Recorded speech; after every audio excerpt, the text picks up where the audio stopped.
A freezing forest, a crimson-haired beauty, and way too much snow talk about a cold welcome. Lugging her life in a suitcase, she started on horseback, but luck was clearly not on her side. Her ride suddenly went on strike. She tried to play nice, but her stubbornness backfired spectacularly.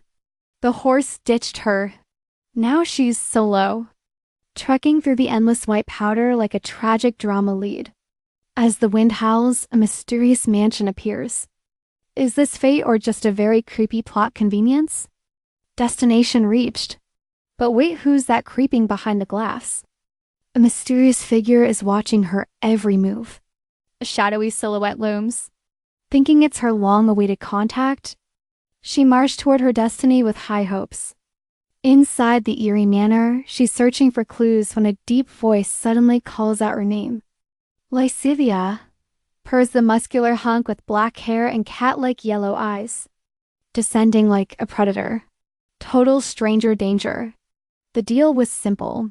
A secret greeting, but this guy is just too intense. Full names only, please. Sensing her doubt, he closes the gap and drops her entire government name. Lysithea Helena del Armin? She stammers back, Taring Cardis. Her heart racing faster than she'd admit. He smirks like he just won a prize. I'm glad you survived the trip. Lysithea stays stone-cold silent. She just stares, internally screaming about how much of a nightmare this commute actually was. No time for a victory lap yet. She's at the finish line, but the race isn't over.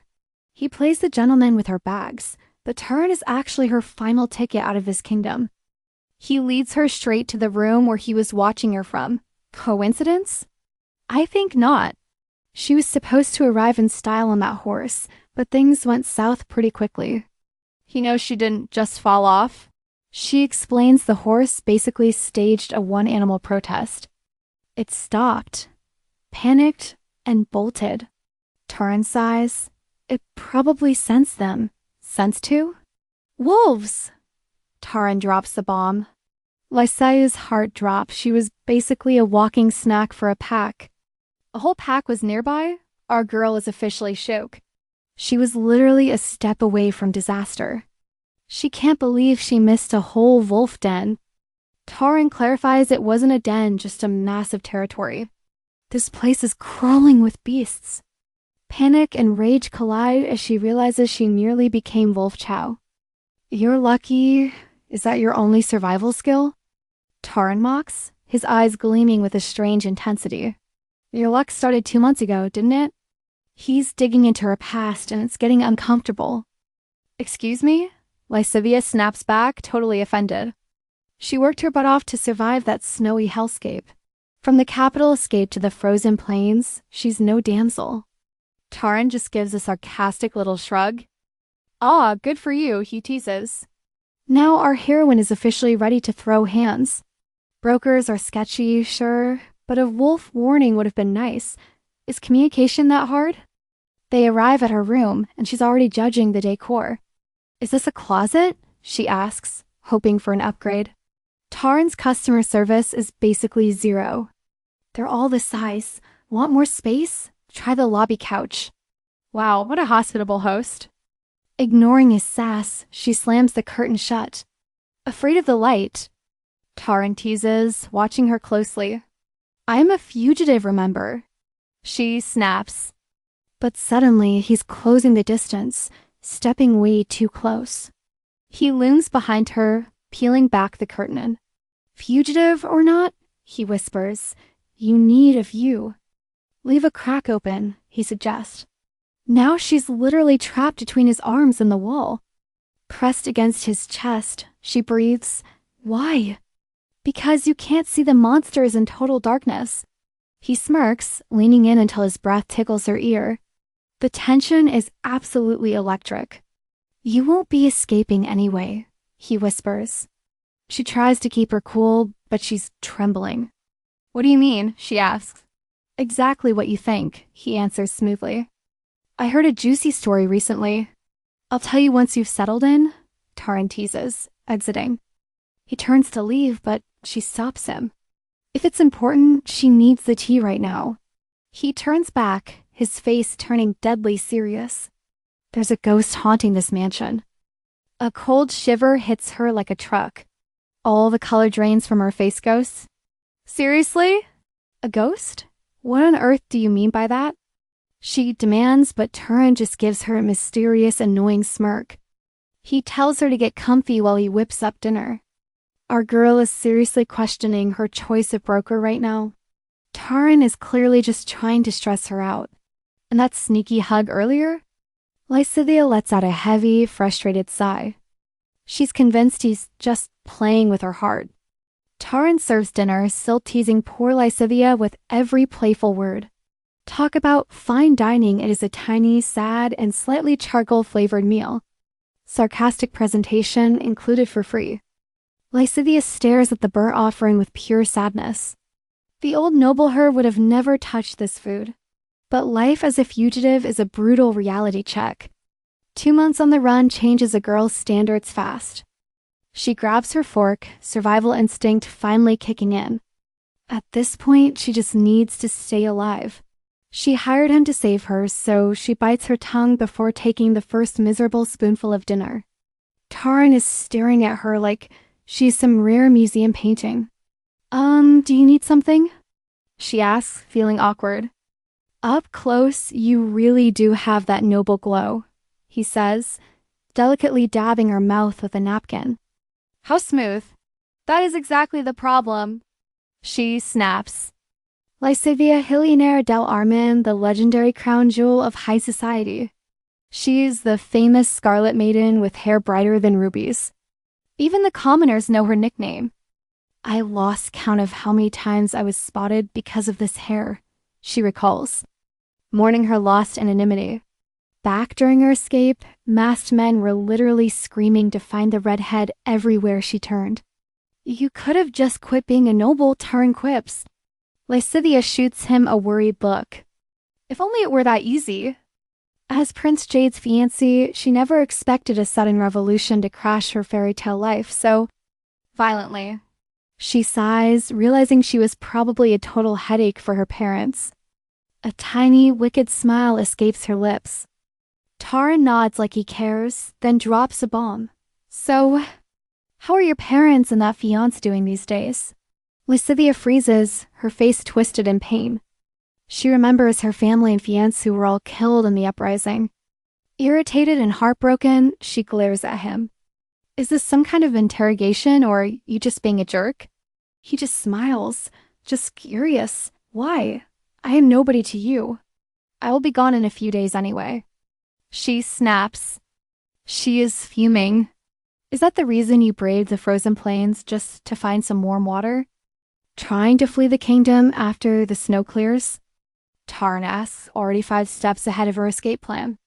She simply nods, but Terrence's mischievous grin tells her there is a massive problem coming our way.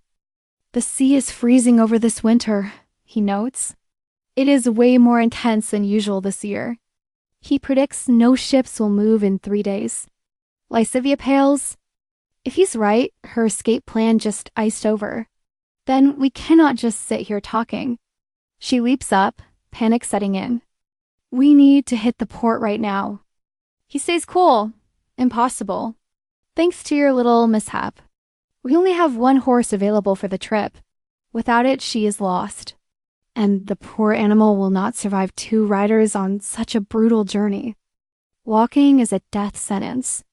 It is a 3-day ride, and the port is not exactly around the corner. Clearly out of options, she asks if they can find another horse at a nearby inn. There has to be a way. Terence keeps eating calmly.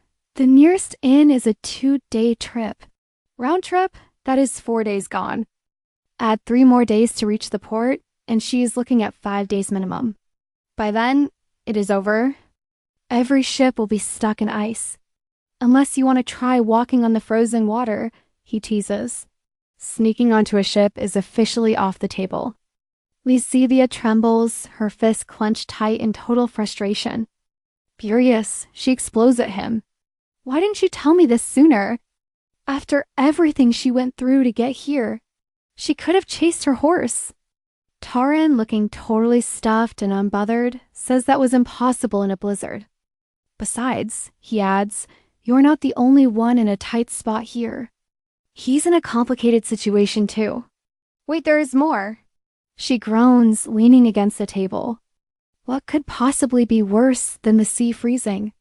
Did they stop the cleansing mission? She asks, praying for a miracle but expecting another disaster. What news could be more devastating than her only escape route being completely blocked by solid ice? Taran's voice turns serious. Actually, the revolutionaries found a much more effective way to finish the job. They hired a pro. Phantom, the legendary noble hunter, is now working directly for the revolution leaders. Lysithea's heart drops. The hunter is on her trail and the danger is closer than she ever imagined. Panic strikes. Lysithea shivers as the name of the kingdom's deadliest shadow, Phantom, echoes. She recalls a chilling tale of a man who praised the assassin's bloody perfection. He'd hired the killer, demanding only a severed finger as gruesome proof of the deed. Phantom delivered it ring and all neatly boxed. The memory is enough to turn her stomach. Terrified that this monster is stalking her, Lysithea fights the sudden urge to lose her lunch. Not hungry, Terence teases with a smirk. Our girl is literally vibrating with pure fear. She's lost her appetite, but Terence pouts, claiming that's a chef's ultimate heartbreak. It's just rumors. Still reeling, she excuses herself to hide in her room and process this nightmare. Terence gives her a look. Fine, but don't expect midnight snacks when your tummy rumbles later. Irritated, she snaps back that he can sleep easy, she won't be knocking for treats. Then he drops a bomb. Their rooms are side by side. Our heroine's heart and brain just stalled. She freezes mid-step.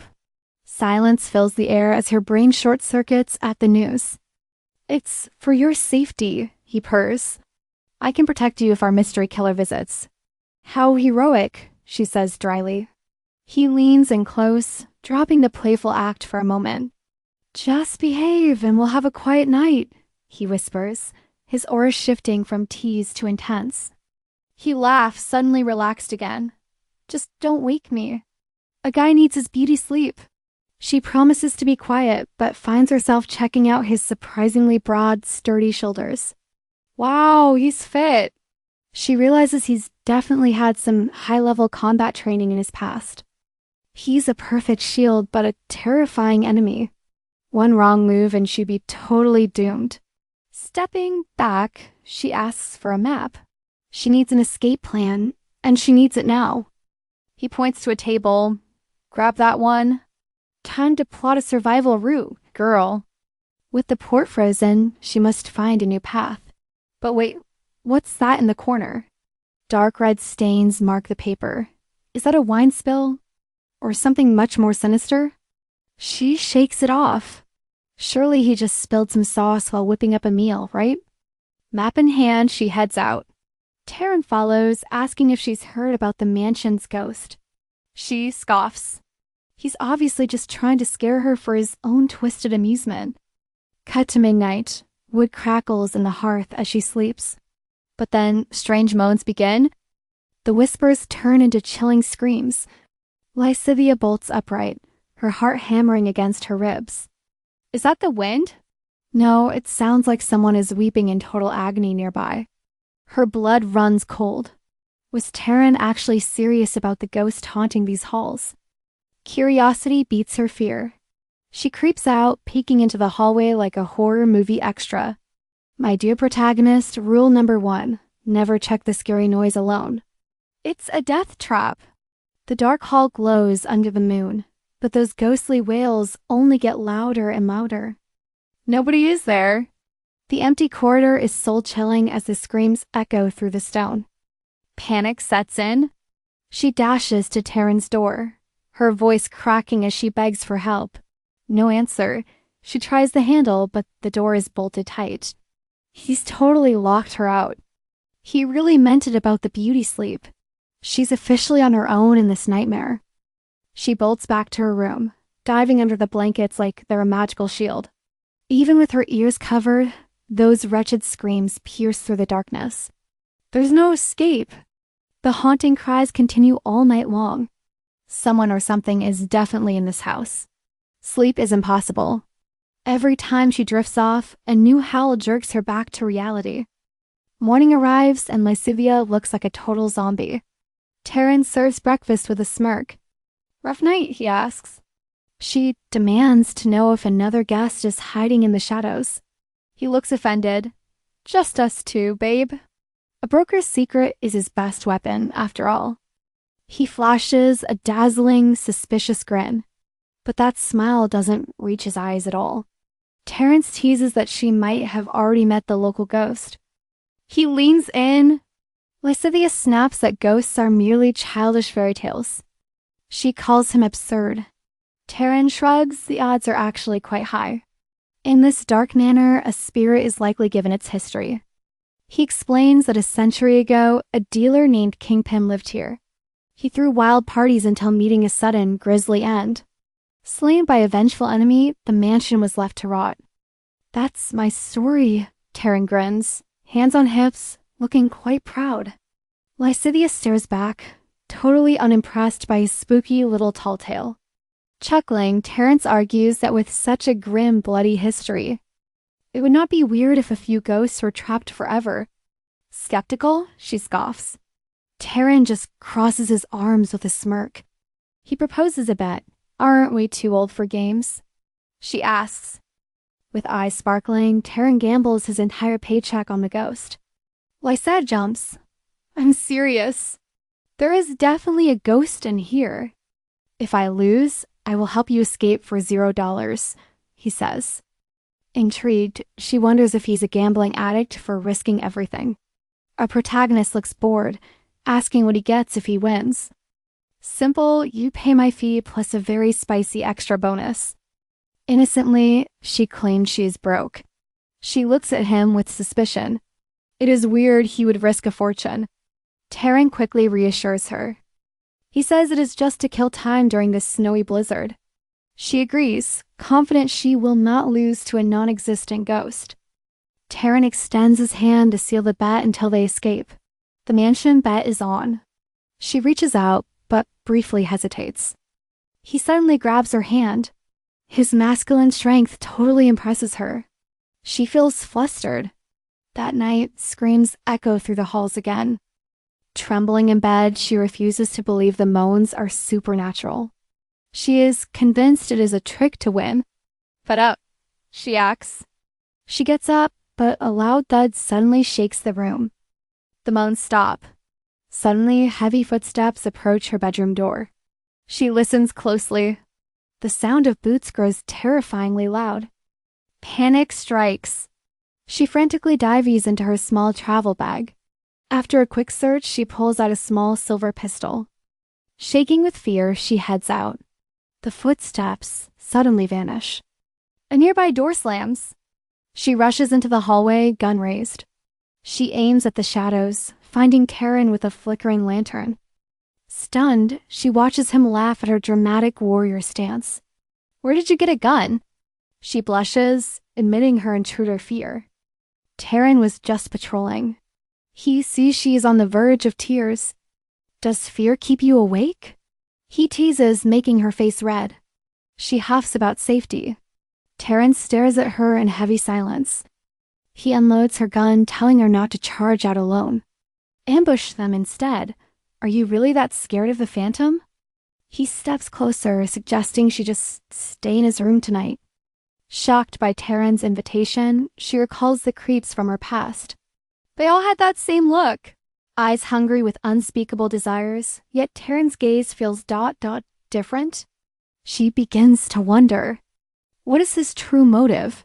Still, she refuses to let her curiosity win this round. Rejecting him flatly, she bolts back to her room. Lysithea slams the door shut behind her. Inside, she hears Terence's footsteps simply fade away. Wait, he gave up that easily? Maybe he truly just wanted some company, no hidden agenda? Talk about a plot twist. Even so, our heroine is certain she made the right call by saying no. She flops onto her bed, fighting for sleep. Outside, the blizzard howls through every window gap. The icy wind makes her shiver. Suddenly, a very naughty thought crosses her mind. If she'd accepted, she could have used his warm body as a human windbreaker. Was it loneliness or just her thirsty heart? Either way, she finally drifts off to sleep. Next morning, Lysithea is still salty about last night. Time for some solo detective work. No more trusting that coward. She heads out to investigate the mysterious mansion herself. Heading to floor 3, she recalls Terence mentioning it was particularly interesting. How inviting. She realizes he isn't exactly a jerk, but he's definitely not Mr. Friendly either. He acted like an open book at first, but she smells a juicy secret hiding underneath. He's hiding something. But reaching the 3rd floor, the sheer majesty stops her cold. Terence, who? The stunning decor completely distracts her. This place must have been legendary once. It rivals her family's former glory. This floor is packed with several mysterious rooms.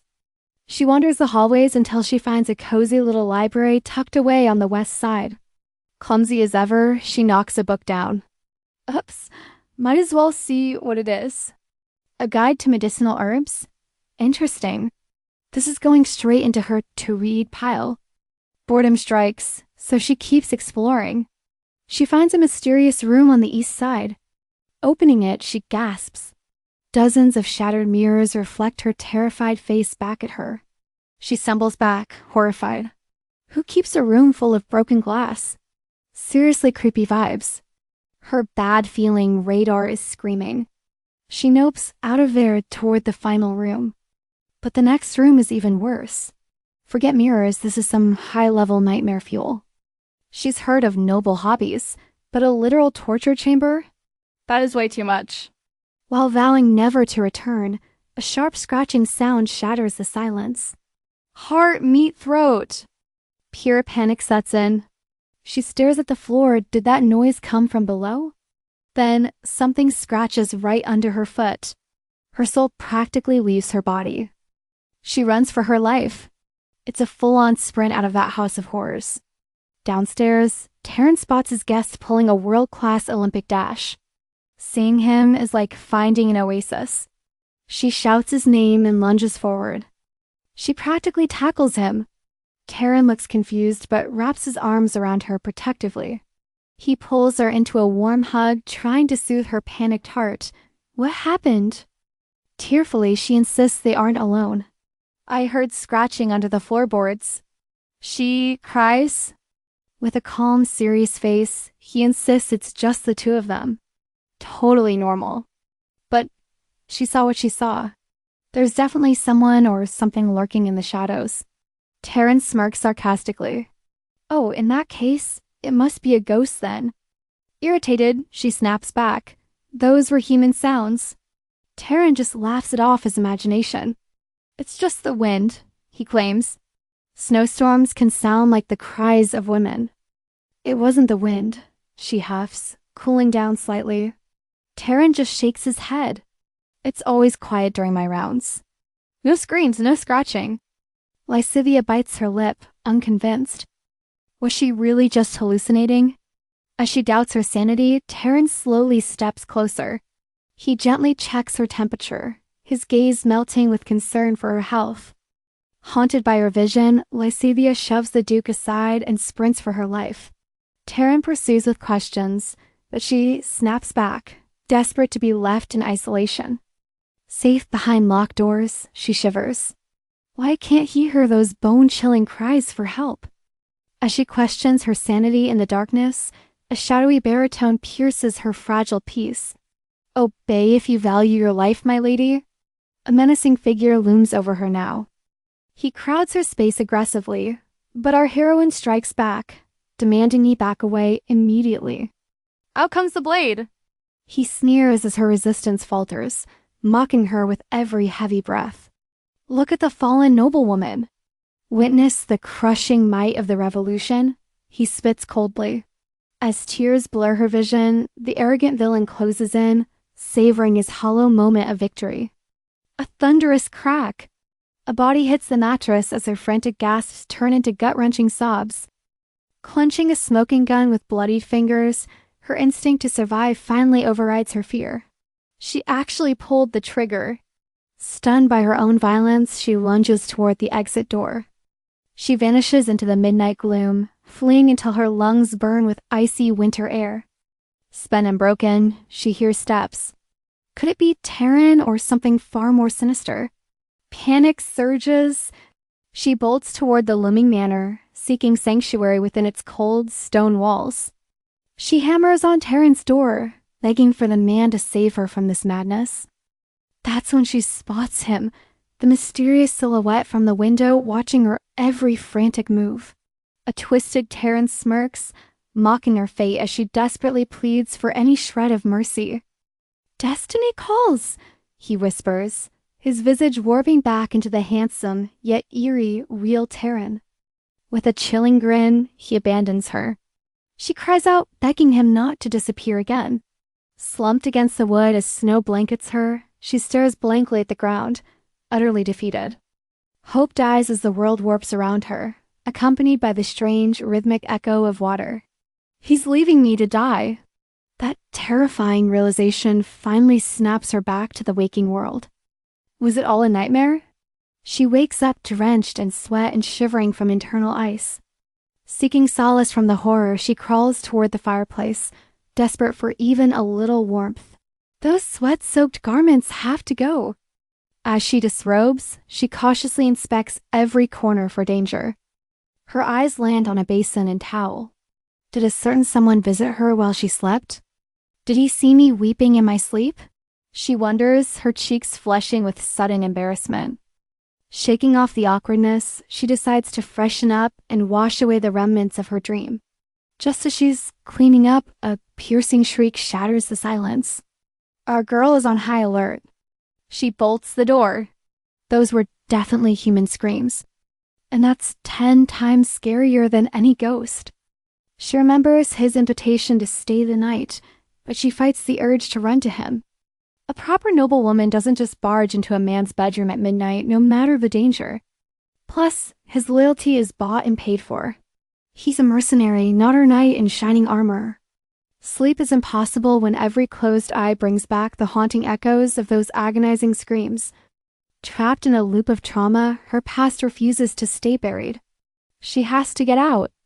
"I'm leaving before I lose my mind," she declares. Look, I get being scared, but wait. Running into a blizzard filled with hungry wolves? Girl, that is a legendary level of bad ideas. Just wait for morning. Even the horse thinks she's crazy, nearly kicking her out of the stable. "Fine, I'll walk," she huffs. Better to brave the snow than get stomped by a cranky stallion. A broken neck from a fall sounds way worse than a little frostbite. She reasons logically. She plots a trek to the nearest inn. A fresh mount and a boat ride easy peasy, right? No middlemen, no drama, just sweet, sweet freedom. Surely this midnight hike won't go horribly wrong. She trudges through the endless white until ouch. A rogue rock sends our runaway noblewoman face first into the snow. Down she goes. Her lantern shatters, and the precious oil along with her light vanishes into the dark. Shivering, she scans the sky for dawn while desperately brushing the freezing powder off her clothes. She searches the gloom for the inn. Having survived this brutal blizzard for what feels like forever, 2 glowing yellow orbs emerge from the mist. Wait. Those aren't lights, they're predatory eyes. A ravenous wolf is on the hunt. Terrified, she bolts, but her heart is racing faster than her feet. Snap, the beast snags her hem, sending her tumbling as it begins to drag its prize away. Amidst savage growls, Lysithea stares into the jaws of death and screams for a miracle. Bang, a sudden shot echoes, and the predator drops instantly. Talk about a legendary save. She gasps in relief as the wolf slumps. Through the snow, a mysterious savior finally emerges. It's Terence. Those piercing golden eyes of his could practically melt the ice with one intense look. Standing like a cold statue, his expression is a baffling mix of mystery and soul-piercing. Seriousness. No anger, no warmth, just a heavy, silent gaze as if he's assessing her very worth. Planning an escape? He finally asks after an awkward, heart-stopping staring contest in the cold. She tries to snap back, but the adrenaline evaporates, leaving her body feeling like leaden ice. Lights out! With a frustrated sigh, Terence scoops up the unconscious damsel and heads into the gale. The storm turns vicious, forcing him to seek shelter in a nearby cave to escape the frost. Lysithea blinks awake, realizing she's cradled in Terence's surprisingly gentle and very warm arms. Sleep well? He asks with a smirk. Flustered, she demands to know why they're getting so cozy. Seeing they're both essentially birthday suit ready, he asks if she's really that clueless about their situation. Memory blink, he teases. Suddenly, the chaotic images of her frantic flight come rushing back. She remembers the teeth, the terror, and the golden-eyed man who snatched her from the grave. She opens her mouth to thank him, but suddenly she